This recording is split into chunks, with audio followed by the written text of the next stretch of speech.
Le gouvernement de la République prend à bras le corps la question de la stabilisation de la province de l'Ituri. Plus de 700 éléments venus du centre militaire de Lukusa ont reçu une formation complémentaire à Bunia sur les techniques de combat, le droit international humanitaire et les règles d'engagement ainsi que la discipline critères du succès au sein de FARDC. Durant 3 mois, ces soldats ont été outillés par des instructeurs de l'armée régulière, de la 32e région militaire et de la garde républicaine pour se rendre compte de leur performance avant leur déploiement sur terrain. Le gouverneur militaire, le lieutenant général Luboyankashima Johnny, accompagné des membres du comité provincial de sécurité de l'Ituri, a palpé du doigt ce mardi au centre d'instruction de Rwampara, situé à environ 17 km du chef-lieu de l'Ituri, aux manœuvres et démonstrations de tir dans le théâtre des opérations.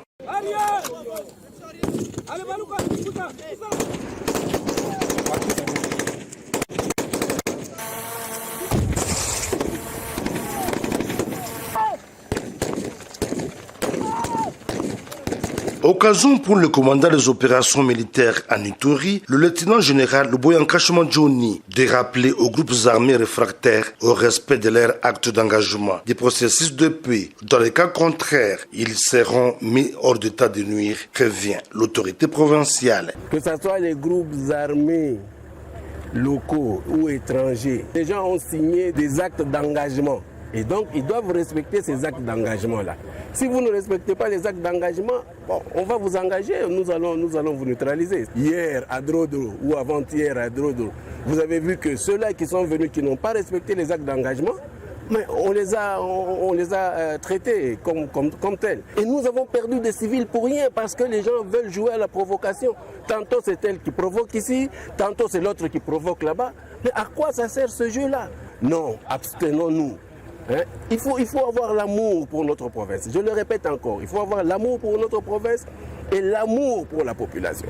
Ça ne sert à rien de jouer au Rambo ici, parce qu'à la fin, ce sont les civils qui tombent sur les champs. Parce que les militaires, vous le savez bien, ils savent comment se protéger. Le déploiement de ces nouveaux bataillons baptisés Tigre vient galvaniser et consolider les objectifs conquis par les forces armées en cette période de l'état de siège, dont la mission première est la restauration de la paix dans tous les coins et recoins de la province de l'Ituri, tel est le vouloir du président de la République et commandant suprême de FARDC et de la PNC, Félix Antoine Tshisekedi Tshilombo.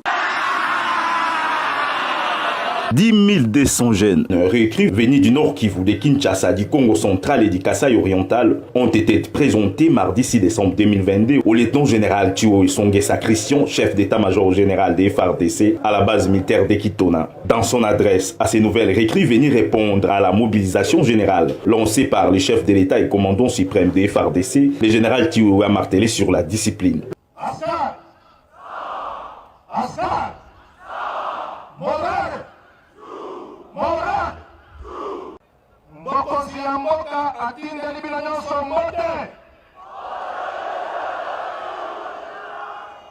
Et loko ya liboso na lingina lobela bino, c'est la discipline.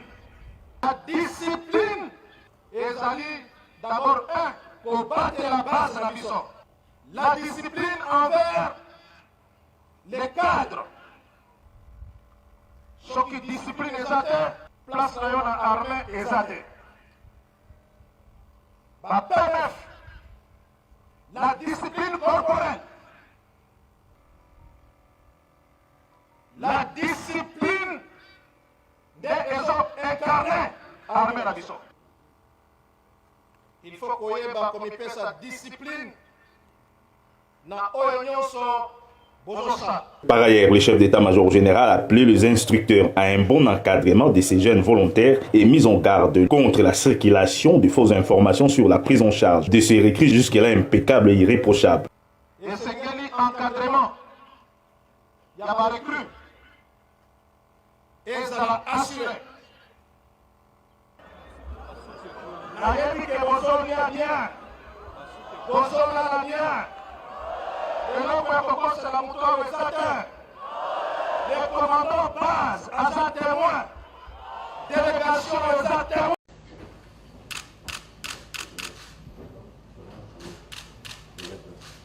Après plusieurs années de partenariat entre la RDC et la MONUSCO, l'heure est venue pour la réévaluation de ce partenariat stratégique.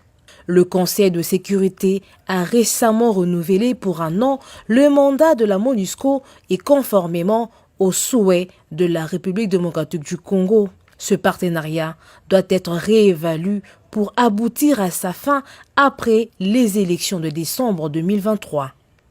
Voilà pourquoi cette réunion RDC-MONUSCO prévue depuis quelques mois s'est tenue aujourd'hui sous l'autorité du président de la République, Félix-Antoine Tshisekedi Tshilombo.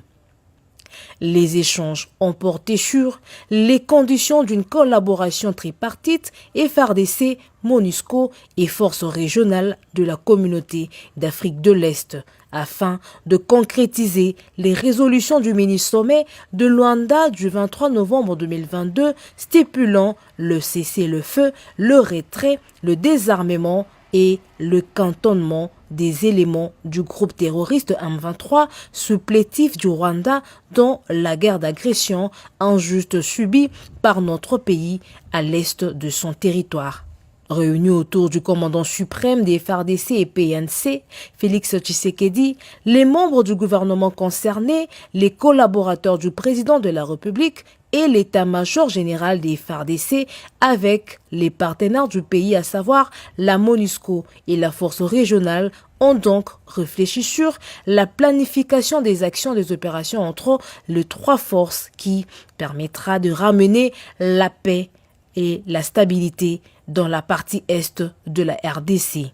Il est question là aussi de discuter des missions respectives ou conjointes qui doivent être accomplies dans les cadres de la mission de la force régionale. Aujourd'hui, il était question de faire le point de la relation entre le gouvernement de la République démocratique du Congo et la mission des Nations Unies suivant l'esprit de la résolution qui a été adoptée. Vous savez que dans cette résolution, il a été aussi fait mention du plan de sortie, du plan de retrait de la MONUSCO qui a été tant réclamé par nos populations. Il a été convenu que de manière générale, qu'il soit établi un cadre d'entente qui permettra des rencontres régulières entre la mission des Nations Unies en République démocratique du Congo et les gouvernements pour travailler principalement sur les 4 jalons qui ont été définis. En effet, sous son nouveau mandat en RDC, la MONUSCO est appelée à regagner la confiance des Congolais en accordant protection des populations civiles menacées de violences physiques, en apportant son appui au programme PDDRCS et à la réforme du secteur de la sécurité. Il est clairement indiqué le cheminement qui devra être fait avec la partie gouvernementale pour que, d'une façon accélérée, en mettant en œuvre le plan de transition qui doit être réévalué, comme l'a dit aussi le porte-parole du gouvernement, les jalons 1 à 4 et 15 procédant de processus électoral, puissent être discutés dans un cadre d'entente qui a été agréé avec son Excellence le chef de l'État et devant le Premier ministre et les membres du gouvernement pour que nous puissions d'une façon très claire, le plus rapidement possible, voir des résultats concrets et palpables pour tout le monde sur terrain dans les 2 Kivu et dans l'Ituri. Pour rappel, la résolution du Conseil de sécurité des Nations Unies de décembre 2022 s'était félicitée des processus régionaux, notamment le processus de Nairobi et de Luanda, pour restaurer et imposer la paix dans la partie est du pays. Ainsi donc, la MONUSCO devrait soutenir les FARDC et la force régionale de la communauté d'Afrique de l'Est dans leur objectif de contraindre le M23 à cesser les hostilités, à se désarmer et se cantonner dans les zones désignées à cet effet. Peu avant cette réunion élargie, le président de la République avait convoqué la partie congolaise composée du vice-premier ministre des Affaires étrangères, le ministre de la Défense, le porte-parole du gouvernement, le conseiller spécial du chef de l'État en matière de sécurité, le coordonnateur de la sécurité interne et le mandataire spécial du chef de l'État, ainsi que l'état-major général pour pouvoir mettre en place une stratégie nationale.